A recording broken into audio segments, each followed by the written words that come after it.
I'm here today talking to my colleague Pam Brandwein, who's a political scientist at the University of Michigan, and we're going to talk about some of the historical origins of civil rights and thinking and addressing civil rights in American history. So thanks so much for joining, Pam. It's my pleasure. So let's start with Reconstruction, because it feels like that's a good place to start on the history of civil rights. So tell us a little bit about the legal history of Reconstruction. Sure. Well, this is an enormously complicated period in time. And just to kind of talk briefly about the ways of thinking about rights and rights enforcement that were specific to the era, the first thing to keep in mind, I think, is that Reconstruction was just this enormously complicated period and a period of enormous flux. Let me stop you for 1 second. When you say Reconstruction, maybe just for anybody who doesn't remember what it is, you could tell us what it is for starters. Reconstruction is the period that followed the Civil War. So this is a period of enormous flux, and there's actually quite a lot of misunderstanding, popular misunderstanding about Reconstruction.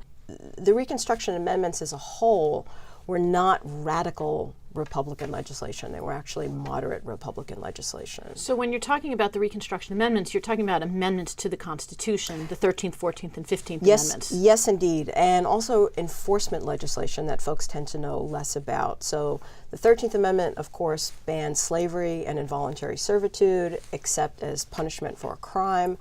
The 14th Amendment, the big elements of it, birthright citizenship for the first time, the main due process and equal protection clauses.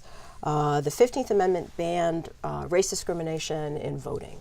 And then there's this enforcement legislation, which tells us actually a lot about original understandings of the amendment and the politics of the time and what congressmen were hoping to address. So we've got the very first civil rights bill in the United States, the Civil Rights Act of 1866. We've got anti-Klan legislation in 1870 and 1871, very important legislation. And then there's another act that was passed in 1875 that had these public accommodation provisions that are fairly well known. And that act is different from all prior legislation because it really didn't have solid Republican support in the way that previous legislation did. And that's something I hope we can talk about as our conversation progresses. Let me start by talking a bit about the fact that all of this legislation is Republican legislation. And the Republicans, of course, this was the party of Lincoln. The party was formed in the 1850s based on the principle of the non-extension of slavery into the Western territories. So it was what was called the anti-slavery party. Even though it wasn't initially going after Southern slavery. And after the war, the Republicans had the majority in Congress. And they saw Reconstruction as really a refounding of the nation. We tend to think of 1787 in the original Constitution as the founding, but these Republicans really saw themselves as refounding. It was a new beginning, as a new birth of freedom. All Republican legislation was centrist Republican legislation. And I think I mentioned that even though these are party line distinctions between Republicans and Democrats. All Republicans are voting yes, almost all Democrats are voting no. And this isn't simply about power, it's not simply about partisanship in a narrow sense. Republicans and Democrats, even though they all were on the side of the Union, they actually had very different understandings about what it meant to rebuild the nation in the wake of the war. And they had very different definitions of freedom, and they had very different views about what it meant to secure the results of the war. But the centrists and the radicals agreed. Centrist and radical Republicans. Yes, the centrist Republicans and the radical Republicans. And so all Republicans said, the Declaration of Independence is our guiding text. You know, we are now not going to exclude anybody. No slaves will no longer be, we won't have chattel slavery anymore, but we're going to bring everybody into the natural rights paradigm. Everybody's going to get those natural rights. And the floor is rising on the kinds of rights that were going to be protected. All Republicans were committed to equality under law as a principle. All of them wanted to overturn the Dred Scott decision. All of them wanted to provide for black citizenship. All of them talked about the primacy of national citizenship and wanted to invigorate national citizenship. Over state citizenship. Yes, which prior to the war, that was the center of the polity. That was how people identified polities were really organized at the state level, even though the national government before the war was actually quite powerful when it came to protecting slavery.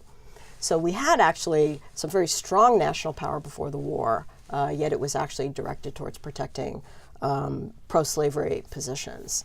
So, okay, in terms of centrist Republicans versus radical Republicans, there are two dimensions on which centrists and radicals differed. And that first dimension had to do with conceptions of rights.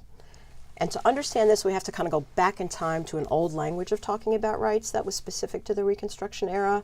We don't talk about rights anymore in this way, so it's almost like a foreign language. The term civil rights existed back then, but if we don't understand this old particular vocabulary, we're going to misunderstand what folks are talking about. Because back then, civil rights had a fairly narrow definition, and there was something that we can imagine it as a pyramid, a hierarchy of rights. Scholars talk about this as a rights typology. And if we imagine it as a pyramid, we've got what were called civil rights at the base. These were seen as natural rights, rights that were seen to pre-exist the Constitution, and yet the Constitution was going to secure them. Then above that, we had what were called political rights. These were rights that were granted or created by the political community. They were not seen as inherent in citizenship. White women at the time were citizens, and this is before the war, and yet they did not have the right to vote. Mm-hmm. And so political rights, things like voting, serving on juries, although the jury rights, some folks thought about that a little differently. But voting is the main, and serving in office, the main political rights. These are seen as granted and created rights. They're not seen as automatic. Then at the very top of the pyramid was something called social rights. And this category we need a genealogy of this rights typology. The social rights category seems to be something that folks started talking about once emancipation kind of came on the horizon. And social rights, the category wasn't really theorized very well, and there was analytic incoherence in it, but it had to do with notions of association. Who wanted to associate with whom? Let me stop you for Yes. 1 second. So when I teach about civil rights versus political rights in this era in my constitutional law classes, what I talk about is the rights to own property, the rights to alienate property, the rights to swear an oath, the rights to sign a contract, those kinds of rights. And so those are the core civil rights as the way that I find that constitutional law records them, but I haven't read as deeply in the sources as you have. So does that capture it? Yes, it's a little bit broader than that, but this core of the civil rights category had to do with economic rights and property, contract, suing, testifying.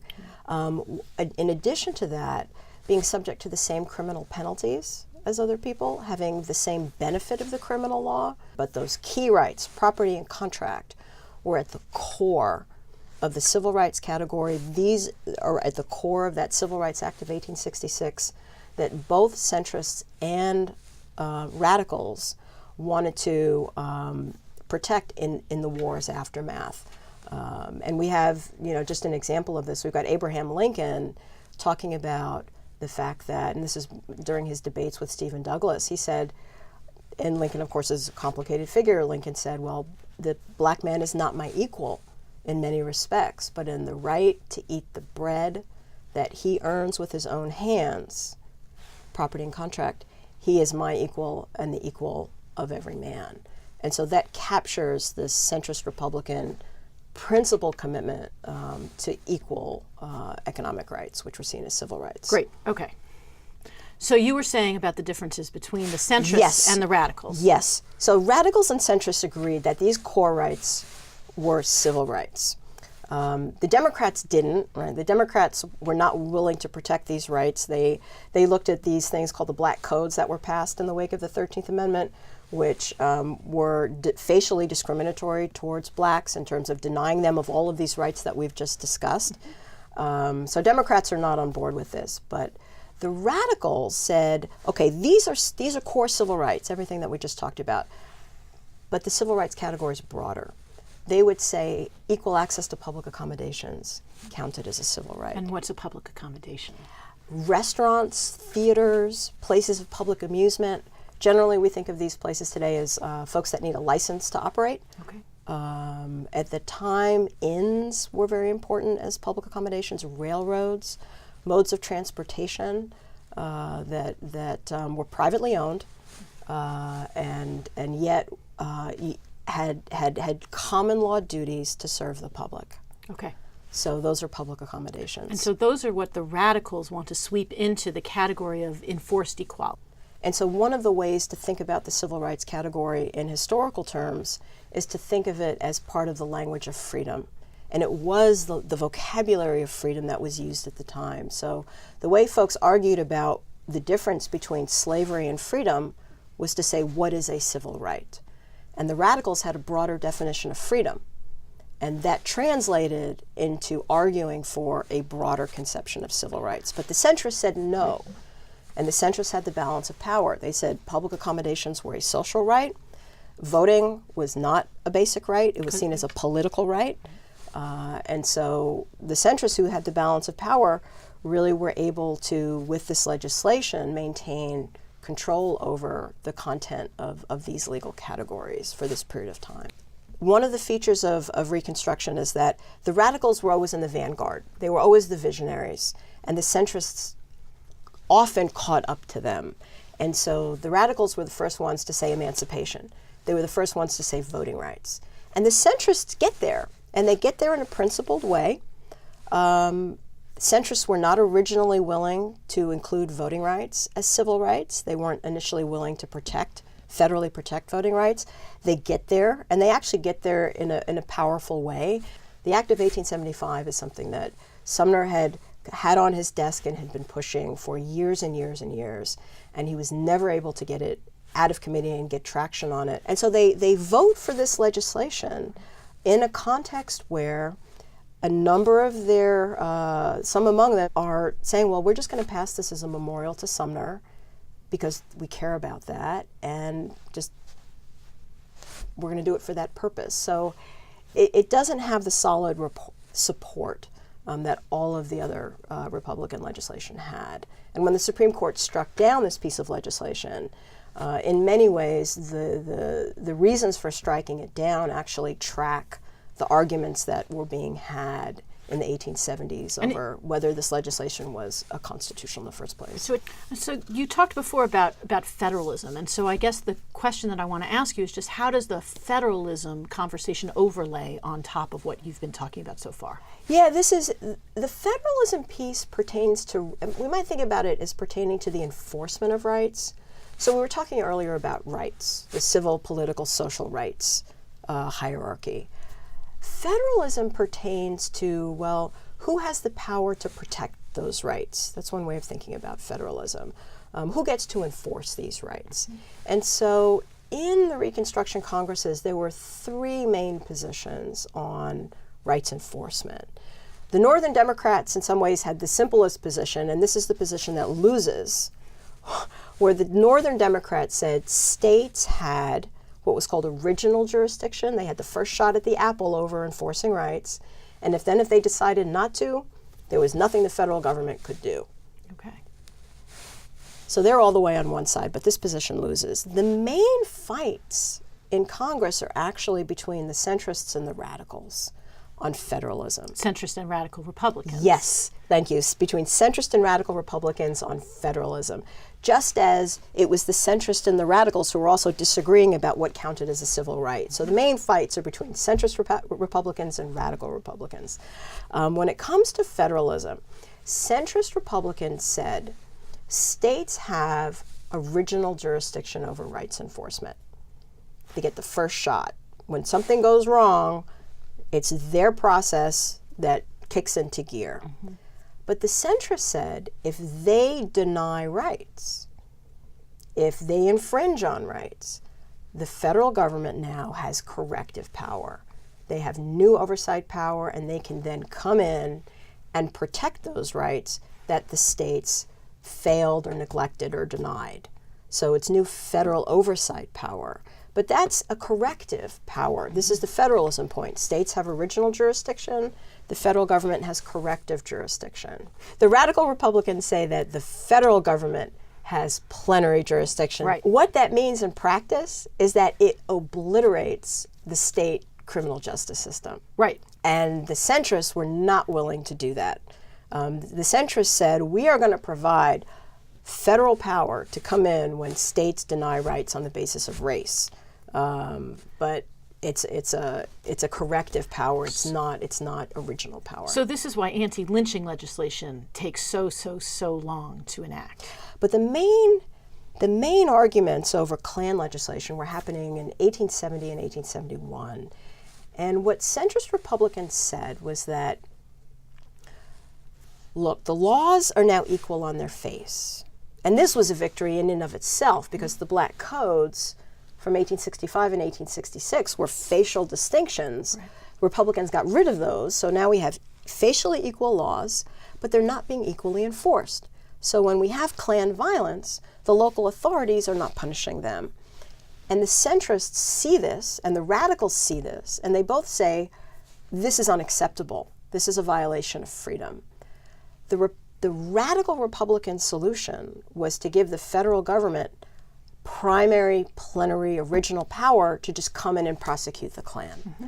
The centrists, folks like James Garfield, who later became president of the United States, Lyman Trumbull, who managed the Civil Rights Bill in the Senate.